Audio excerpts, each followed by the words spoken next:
Welcome to the 56th edition of Make Pro Wrestling Majestic again. If you see the little yellow square around our heads, it is tracking us. We had to change the camera. I am Tiger Wright.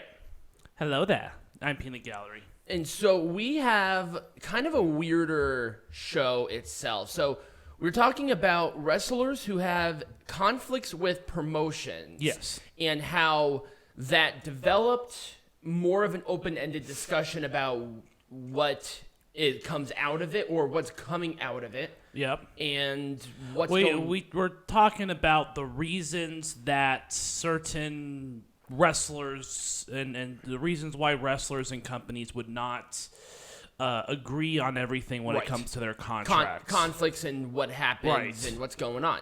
So let's talk about, you're the one who did Cody. Yes. You go first. So the way this works is I picked a couple people, Tiger Hype picked a couple people, and we're going to have a general discussion about certain wrestlers and their contractual situations. So the first one, of course, is one that's on everyone's mind, especially given the prominence of this individual within both the WWE and in AEW, Cody.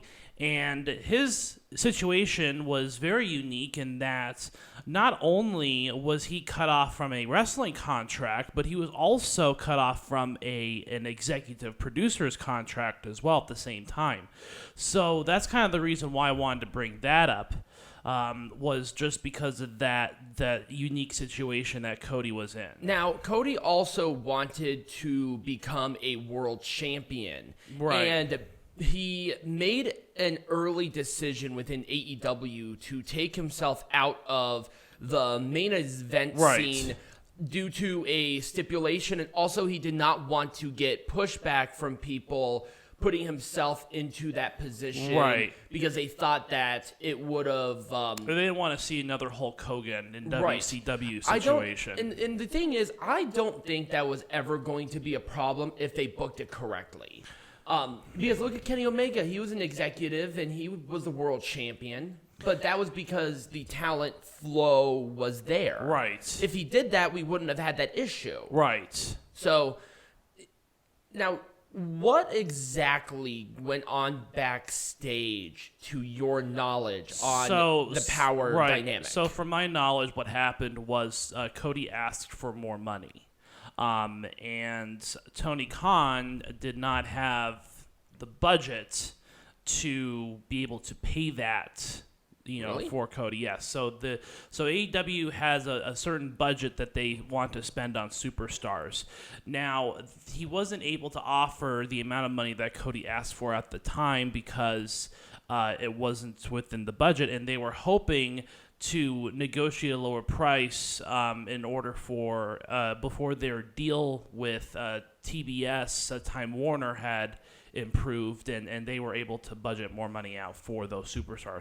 It's really the same reason why a lot of superstars are being released from AEW right now, because there's just the budget situation. I mean, it's not that it's a bad budget situation. They just want to keep superstars on that are actually drawing money. That they feel can draw in more money. Right. I mean, Joey Janela and Jack Evans. Well, Jack Evans let his contract expire. Right. And I think, and then there was Marco Stunt as well, who was released, but he had a lot of negative things to say about AEW. Yeah.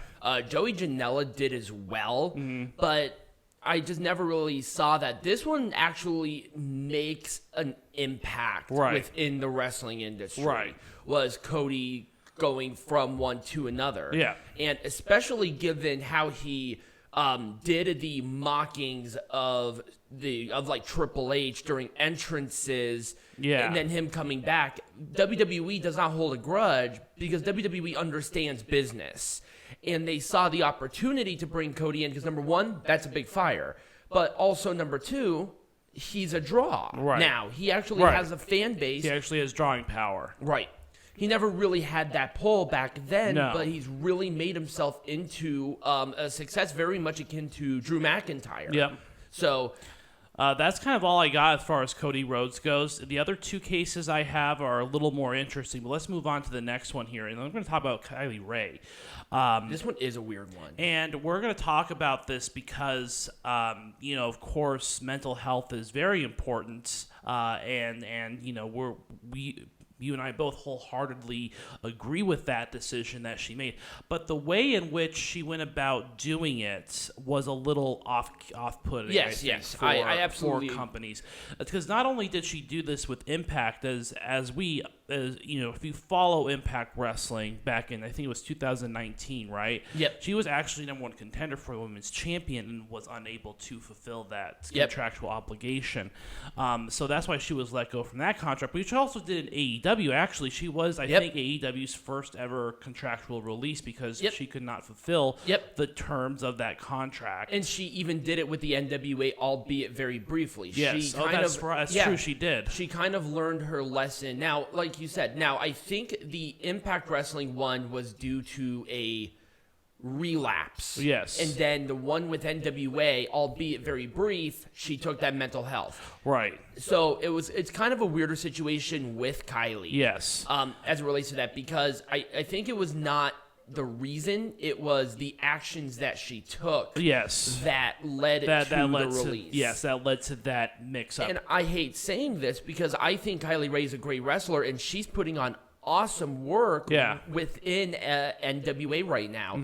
Is that Kylie Ray has gotten a reputation for being unreliable because of that reason. And I think that a lot of companies see that and don't want that to be a part of their repertoire, especially, given, should we put a title on her or not? Should we do this with her or not? Should we put her into a program or not? Because we don't know. Right. So far, so good, and they are putting her into programs for the most part, but not for the title yet. Well, she did have one in a triple threat, but that was a different story. That was a different situation. So I just wanted to touch on that because, of course, it's not always the mental health issues that I guess swayed companies to want to part ways with her, but it was the way in which she went about doing it and breaking that contractual obligation. But and not just breaking the contractual obligation, but I do know that she went no contact with the company. And they didn't know what was going on. I think it was Impact that she did that. I think it was Impact Wrestling, and they were concerned, and actually I think they sent welfare check. They did. Yeah, I do remember that. They sent a welfare check because of what happened. But it's okay, there is a way to do that. And, with mental health, being an advocate, I know that sometimes you're not in the right mindset when you're having an episode. And I'm hoping at least she can have some sort of push and pull as it relates to her contract, saying, hey, this might happen again. Right. She has to either figure out what's going on or else she's not going to win a title. Right. And I think that's a disservice it's a disservice not only her, but for the companies that want to work with her. Right. So that's all I got for Kylie. We're going to move on to the last one that I have, and we're going to talk about Austin Aries. Yeah, this guy. This guy has a reputation as well, but not in the positive way like Kylie, where we understand it. Austin Aries is just a dick. Yeah, pretty much. I mean, he is an asshole inside and outside of the ring. He portrays himself as such, and he kind of is. So, just personality-wise and stuff, but. He's had multiple issues with multiple companies. He's had 2 issues with Impact Wrestling. He's had an issue with Ring of Honor. Ring of Honor has hired and fired him many times. Companies in Japan and Mexico have done it, and WWE even did it. Yeah. So, let's not discount the fact that he's a pretty good wrestler in the ring. Oh, he's a very good wrestler. He's definitely a great star. He puts on the work. He plays a great heel persona, but he just has issues backstage, and those issues have caused contracts to either expire or to be terminated. Many wrestlers don't want to work with Austin Aries for that reason because it's more of a pretentious attitude. Right. And the guy. You're right. The guy himself is just an ass. And yeah. He's worked with PETA multiple times. I hate PETA. I'm sorry. I'm very much against them. But he really portrays what you see in the ring. I think is what you see outside of the ring as it relates to Austin Aries. And obviously this picture here is of that very famous no sell at Bound for Glory 2018. We watched that live and we saw him no sell Starship Pain and flip off and walk out, and it was like, okay, you just basically ruined your opportunity to work with this company ever again. Yeah, that was his much. finisher, and you made him look like a dick. Yeah. And there's, like you said, there is a way to go about business. And if you have a problem with the company, you work with it backstage. Right. You don't do that outside because, number one, you're going to hurt, Johnny Mundo, Johnny Impact's opportunity. Johnny whatever his last name decides to be. At this time, it was Johnny Impact. So you ruined his finisher. And a great moment for him because that was his first world champion win within Impact. Yep. So it hurts more than it does. Yep. And I think it's a testament to do not act like Austin Aries. Right, pretty much. And like I said, I wanted to choose these because they're very unique situations. We will be talking about another pretentious person here later. Yeah. But I think it's interesting how and why people break their contracts and what companies do to prevent that from happening and the risks that go into certain people and how reputation can kind of follow you and not so much of a positive especially in the wrestling industry. Right. Your reputation is everything. Yep. So if you do not have a good reputation backstage, it's not going to work. Right. But that's all I got. Okay. When we come back, of course, we will continue this discussion with a couple of wrestlers that Tiger Height had picked. So, All right. Well, stay tuned for that. All right, we are back. So I went not only a little throwback, but I also went to current situations. And because we ended with Austin Aries, let's start with Tessa Blanchard because it's a very similar situation. Yeah, and it's actually a developing situation right now with WoW. Yep. So right now, for some reason, they wanted Tessa Blanchard to be a coach with WoW, Women of Wrestling, to train women in promos. For some reason, there was a confrontation between Tessa Blanchard and another trainer, and they actually canceled promo classes because of this situation. And then there were also reports from workers that were in these classes of Tessa Blanchard intentionally. These are only accusations. We're not saying that these are confirmed, but given the prior history of this woman, I'm going to lend to more so of yes instead of no, So Tessa tries to manipulate and train women that not as good intentionally to make sure that she keeps her spot. And that is the accusation that was thrown at her. That she doesn't train, she only yells at you, but does not give you the criticism that is necessary to be a trainer. I think a lot of that, and at least I'm going to defend her on this. She is young. She's 26. So there might be an inexperience there, but there is a track record, and she has to be held accountable for these. We do not know for sure if WoW has released Tessa. She has not wrestled in a while on the television tapings for WoW. So there's a possibility, it's a probability, not a possibility, And let's talk about the more infamous one, which was within Impact. Right. And we'll talk about what happened before later, but let's talk about the Impact situation. So Tessa Blanchard was the Impact World Champion. Already controversial because of female to a male champion, and also Tessa Blanchard. Right. She already had a reputation of being kind of an ass and a racist before she came here, but we'll talk about that here in a minute because that's important. So she, because of COVID, she and her husband Daga, they were in Mexico. So she could not get to the building because she was international, but she was still contractually obligated, at least at that time, to still do pre-roll tapes. She did not do those. She outright refused to do those pre-roll tapes.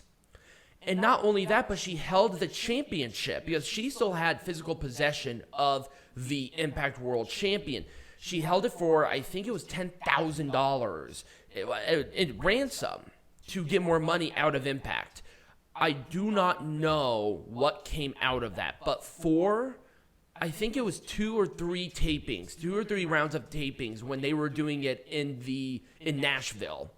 They had a Palestinian bootleg Impact World Champion because they needed a title, and those were the only people that were making titles at that time. All the American companies were not making championships because it was literally at the height of the pandemic. It was during lockdowns.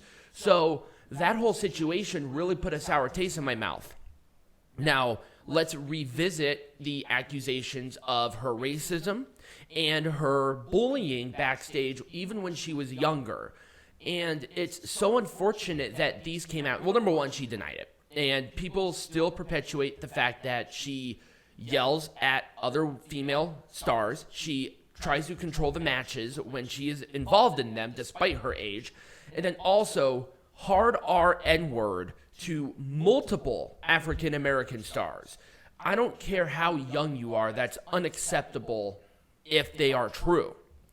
And once again, we want to stress that this is only accusations because we have been threatened to be sued before. Don't want to do that. But it's a pattern. And when there's a pattern there, I'm going to lend it to be true. And if Tessa's WOW contract is up, where is she going to work? Other than maybe WWE, but I don't even think they want to touch this. Yeah, no. Like, at all. It would just be a bad situation all the way around. She already has a prior relationship with WWE. I think she was in the Mae Young Classic. Yes. And then she also wrestled very early NXT. But given this, I just don't think it would be a good idea. Like, at all. I wouldn't hire her ever. Period.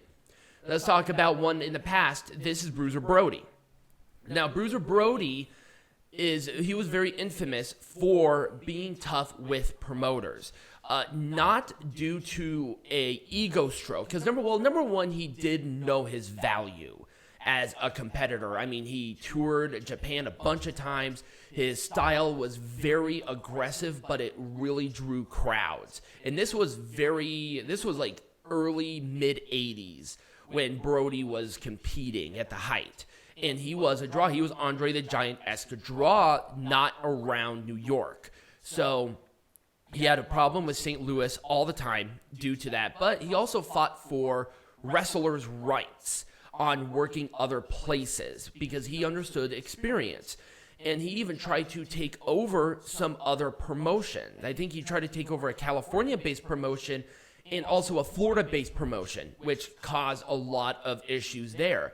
They wanted to blackball Bruiser Brody, but he drew too much. So business sense dictated that they just have to suck it up and work with him. Suck it up, buttercup. Exactly. Do not mess with Bruiser Brody. But somebody did, because one of the issues that he had was in Puerto Rico. And Jose Gonzalez, Invader 1, stabbed Bruiser Brody.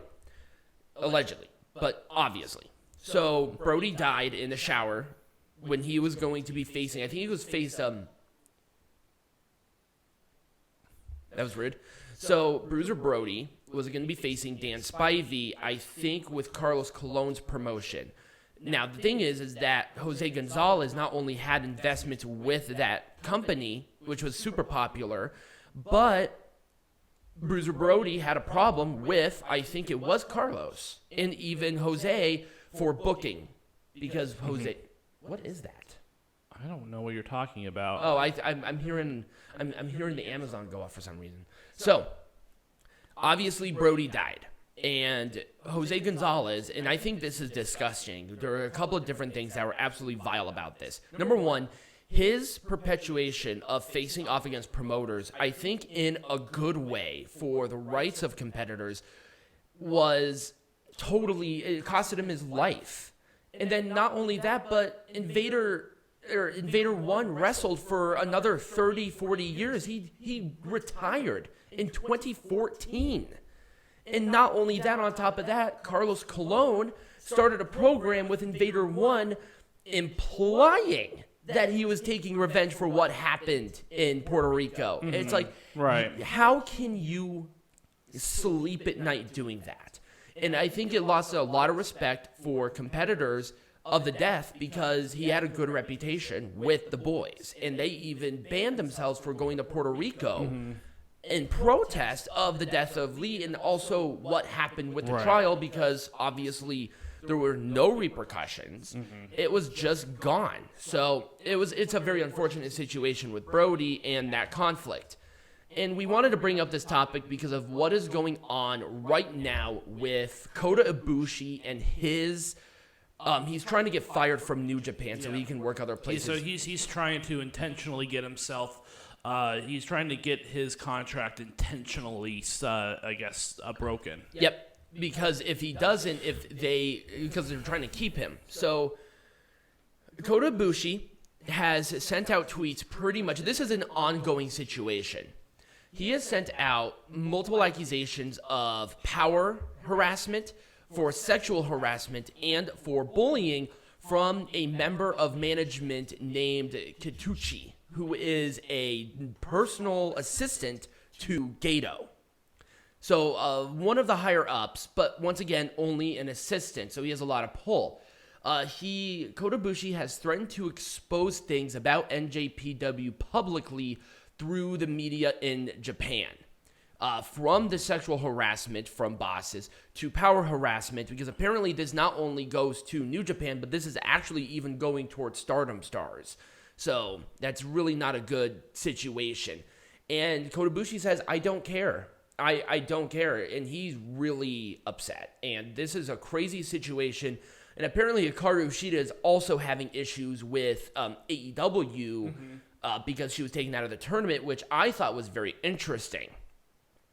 Now, the tweets have continued. I think the last tweet that he did with this threat was yesterday. And as reports right now from the Wrestling Observer that Gato is trying to smooth things over on both sides because it is extremely rocky. Yeah. So, obviously. Yeah, don't look for a world title reign from Kota Ibushi anymore. Also the injury on Kota Ibushi's arm. Mm-hmm. Apparently, NJPW wanted surgery on the arm, but Kota Ibushi refused to get the surgery. Why? I don't know. But to what I heard, to what I actually think we got, was that the injury that he had was not that severe. But I don't know that because they keep that very tongue-in-cheek because it's a private entity. Right. So, well, this is a developing story. We're going to have to wait and see.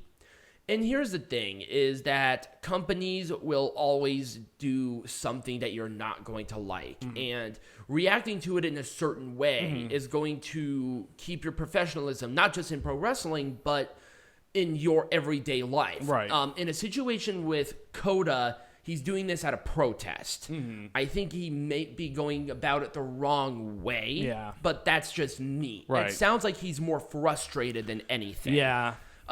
Tessa Blanchard, not the right way to go. Kylie Ray, more of a mental state last-minute decision, I think, with her. So it's kind of a double-edged sword on there. But and we could do this all day long as it relates to... Yeah, there are a ton of wrestlers that protest, that break contracts for a variety of different reasons. Yeah, Brock Lesnar is another great one. He broke contract with WWE when he left to go to New Japan and won a court case to actually still compete. Yeah, and then he broke his contract in New Japan as well. So right, you know, there's a lot of different there's a lot of reasons why wrestlers will break their contracts, but it's probably, you know, again, it's just something that's interesting and it's something that's relevant to what's going on today. Right, and we'll keep you up to date with the Kota Ibushi situation and the Tessa Blanchard situation. But if you have any wrestlers that did something similar, I want to hear from it in the comments down below. If you're watching this, I will find some way to get rid of that face tracking. Yeah, it's a work in progress. It's a work in progress. I had to do this at the very last second as it relates to that, and I was trying to mess with my phone a little bit to get rid of that tracking, but there's still some things that I got to do. So, but if you did enjoy it, remember to like the video, subscribe to the channel, become a patron, follow us on all of our social medias, check out the QR code right there. That'll send it to everything. And as always, be majestic.